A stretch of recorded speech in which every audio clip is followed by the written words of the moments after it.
오늘도 하나님 나라를 사는 저 여러분 되시기를 예수님 이름으로 축복합니다. 함께 오늘 하나님께서 우리에게 주시는 함께 읽을 본문은 통독 본문은 창세기 45장에서 47장입니다. 함께 읽을 말씀은 창세기 47장 1절에서 10절까지의 말씀 함께 읽겠습니다.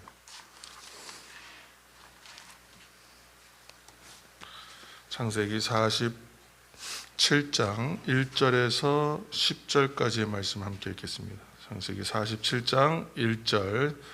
요셉이 바로에게 가서 고하여 이르되 내 아버지와 내 형들과 그들의 양과 소와 모든 소유가 가나안 땅에서 와서 고센 땅에 있나이다 하고 그의 형들 중 5명을 택하여 바로에게 보이니 바로가 요셉의 형들에게 묻되 너희 생업이 무엇이냐? 그들이 바로에게 대답하되 종들은 목자이온데 우리와 선조가 다 그러하니이다 하고 그들이 또 바로에게 고하되 가나안 땅에 기근이 심하여 종들의 양떼를 칠 곳이 없기로 종들이 이곳에 거류하고자 왔사오니 원하건대 종들로 고센 땅에 살게 하소서. 바로가 요셉에게 말하여 이르되 네 아버지와 형들이 내게 왔은즉 애굽 땅이 내 앞에 있으니 땅의 좋은 곳에 네 아버지와 내 형들이 거주하게 하되 그들이 고센 땅에 거주하고 그들 중에 능력 있는 자가 있거든 그들로 내 가축을 관리하게 하라. 요셉이 자기 아버지 야곱을 인도하여 바로 앞에 서게 하니 야곱이 바로에게 축복하며 바로가 야곱에게 묻되 내 나이가 얼마냐? 야곱이 바로에게 아뢰되 내 나그네 길의 세월이 130년이니이다. 내 나이가 얼마 못되니 우리 조상의 나그네 길의 연조에 미치지 못하나 험악한 세월을 보내었나이다 하고 야곱이 바로에게 축복하고 그 앞에서 나오니라. 아멘.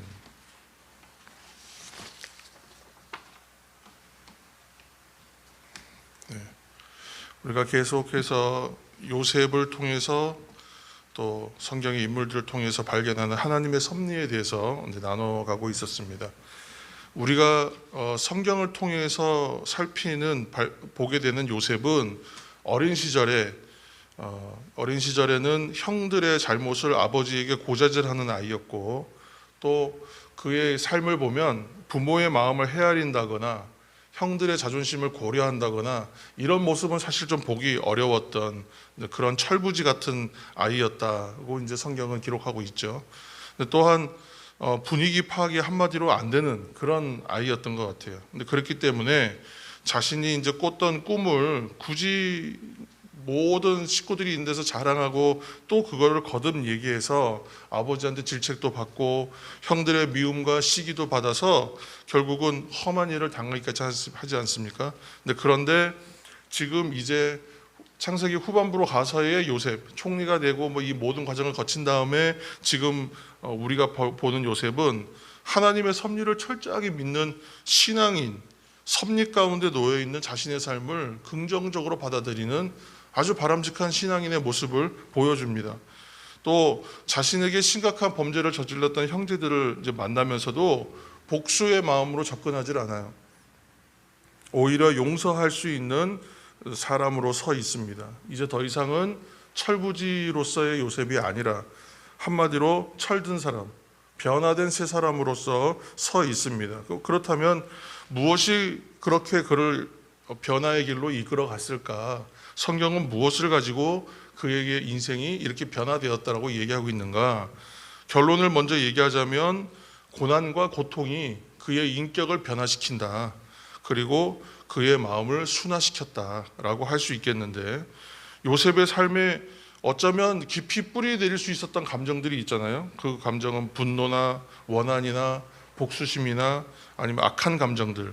근데 이 감정들의 뿌리까지 다 제거된 것처럼 지금 서 있고 오히려 그 자리에 신앙의 성숙이라고 말하는 우리가 원하는 가치가 그에게 뿌리 내려져 있는 것은 바로 고통의 문제, 고난의 문제를 통해서였구나 라고 발견하게 되는 것입니다. 그 결과 지금의 성숙한 요셉을 우리가 만나고 있어요.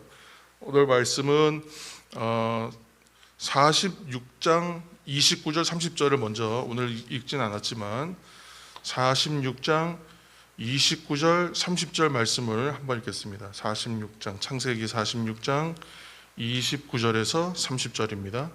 창세기 46장 29절, 요셉이 그의 수레를 갖추고 고센으로 올라가서 그의 아버지 이스라엘을 맞으며 그에게 보이고 그의 목을 어긋맞춰 안고 얼마 동안 울매 이스라엘이 요셉에게 이르되 네가 지금까지 살아있고 내가 네 얼굴을 보았으니 지금 죽어도 조카도다.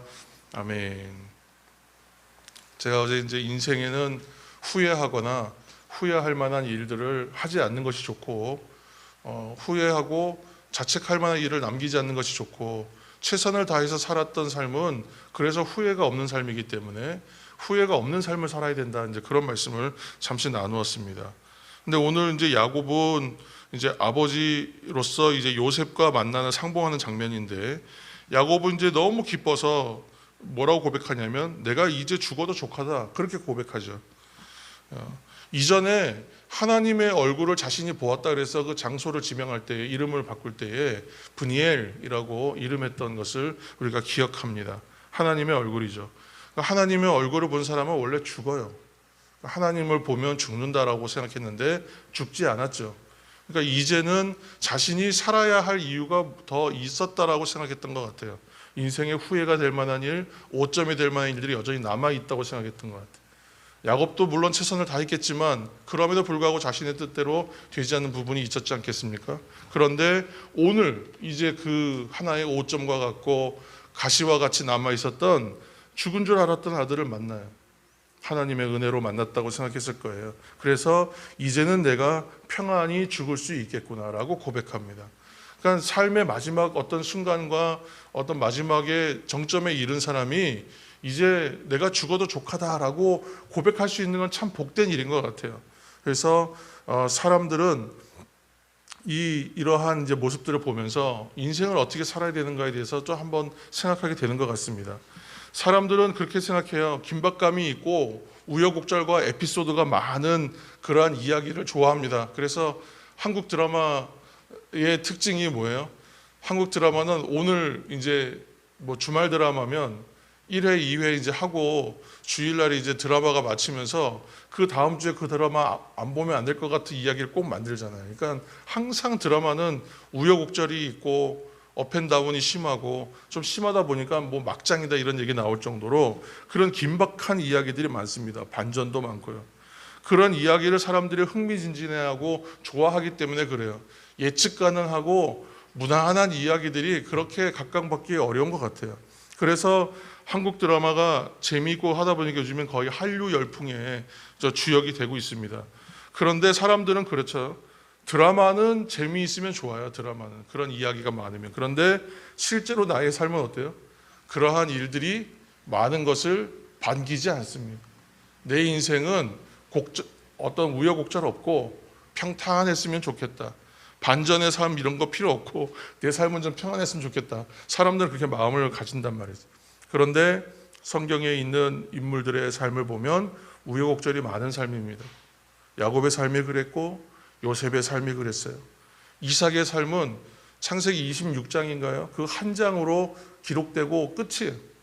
그렇지만 37장 그 이후로 나오는 이야기는 전부 요셉의 이야기. 그 이전에 전체를 다 보면 야곱의 이야기. 그러니까 아브라함과 야곱의 이야기다라고 말할 정도로 창세기를 양분할 수 있는데 그것처럼 하나님께서 인도해 가시는 사람들의 삶을 보면 그렇게 우여곡절이 많은 삶이구나라는 것을 발견하는 게 되는 것이죠. 그래서 그 삶은 우리들이 삶을 살아가면서 무엇이 은혜인가를 좀 생각하게 하고 알게 하는 것 같습니다.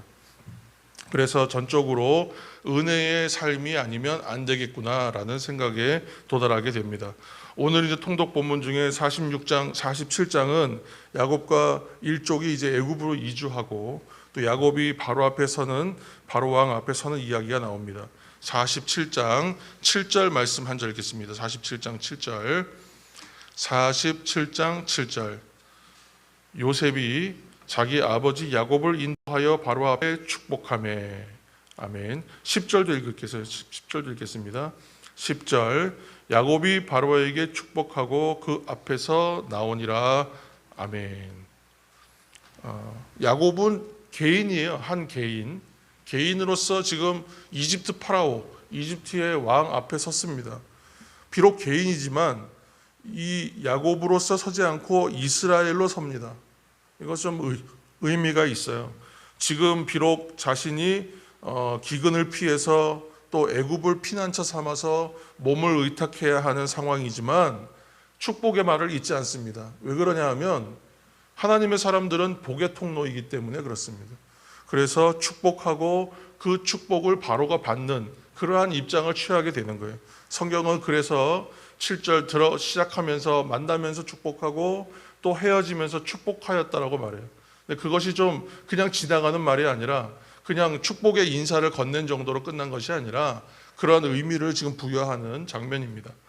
동일하게 인사를 마치는 10절에도 축복하고 있죠. 그래서 이처럼 하나님의 사람들이 세상에서 축복의 통로가 되어야 합니다. 우리 모두 세상에서 복의 통로가 되시기를 예수님의 이름으로 축복합니다. 마지막으로 47장 9절 말씀 읽겠습니다. 47장 9절. 야곱이 바로에게 아뢰되 내 나그네 길의 세월이 130년이니이다. 내 나이가 얼마 못 되니 우리 조상의 나그네 길의 연조에 미치지 못하나 험악한 세월을 보내었나이다 하고 아멘.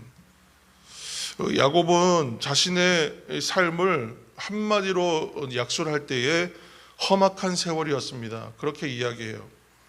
어려운 생활이었다. 다른 뜻으로 얘기하면 뭐 비슷한 얘기입니다만 험악한 세월이란 말은 어려운 생활이었다. 불행한 세월이었다. 또는 비참한 세월이었다. 이제 이런 의미들을 모두 담고 있습니다. 또한 자신의 삶이 어떤 삶이었냐면 선조들처럼 나그네의 삶이었다. 순례의 삶이었다는 것이죠. 그러니까 이 땅에서의 삶은 장막집을 짓고 그 장막을 옮겨가며 사는 삶이라는 거예요. 이 땅은 영원히 정착할 곳이 아니라는 인식이, 신앙에 대한 삶에 대한 인식이 정확하게 야곱에게 남아 있습니다. 그러니까 인생은 모두 장막집과 같이 이 땅에 정착된 삶이 아니라는 것이죠. 또한 한 번의 인생 안에는 수많은 역경과 사건을 만난다. 그리고 자신의 삶이 그러했다라고 고백하고 있습니다. 사랑하는 성도 여러분, 장막을 옮기는 것과 같이 이 땅의 삶은 순례의 삶입니다. 그래서 수많은 문제와 또 환난과 고통을 만날 수 있는 그런 생활입니다. 그러나 야곱이 요셉을 향한 축복에서 이제 지금 장면이 아니라 48장 이후에 우리가 말씀 한 절 읽겠습니다. 먼저 48장 15절 16절, 이제 오늘 본문은 아니지만 48장 15절 16절에 이제 아버지가 아들에게 축복하는 장면입니다. 48장 15절 16절 함께 읽겠습니다. 15절. 그가 요셉을 위하여 축복하여 이르되 내 조부 아브라함과 아버지 이삭이 섬기던 하나님, 나의 출생으로부터 지금까지 나를 기르신 하나님, 나를 모든 환난에서 건지신 여호와의 사자께서 이 아이들에게 복을 주시오며 이들로 내 이름과 내 조상 아브라함과 이삭의 이름으로 칭하게 하시오며 이들이 세상에서 번식되게 하시기를 원하나이다. 아멘. 축복의 말들을 던집니다. 야곱이 요셉을 향한 축복에서 이렇게 고백한 것이죠. 나를 기르시는 목자와 같으신 분, 또 모든 환난에서 건지시는 하나님. 자신의 인생을 반영해서 축복하는 거예요. 축복은 듣기 좋은 이야기들을 해주는 것이 아니라 내가 경험한 하나님, 내가 만난 하나님에 대해서 증언하는 것과 같습니다. 그래서 내가 만난 하나님, 그 하나님을 증언하면서 그 하나님께서 이 축복의 대상의 삶에 그대로 역사하여 사시기를 그렇게 축복하는 것이죠. 그래서 이것은 자신의 삶을 그대로 반영한 하나님에 대한 고백이다 라고 볼 수 있습니다. 성도 여러분, 이처럼 우리 하나님은 우리가 잘 아는 것처럼 모든 것을 합력하여 선으로 만드시는 하나님이십니다. 그 하나님은 우리 인생의 밝은 것과 어둠을 모두 인생되게 하시는 재료로 삼으시는, 그래서 그 모든 일들을 통하여 우리의 삶의 모든 뿌리들을 제거하고 성숙을 심으시는 하나님이십니다. 오늘의 생활 가운데에서도 그래서 함께 하시는 하나님의 은혜에 감사하고 영광을 돌리시기를, 그러한 하루를 살아내시기를 예수님의 이름으로 축복합니다.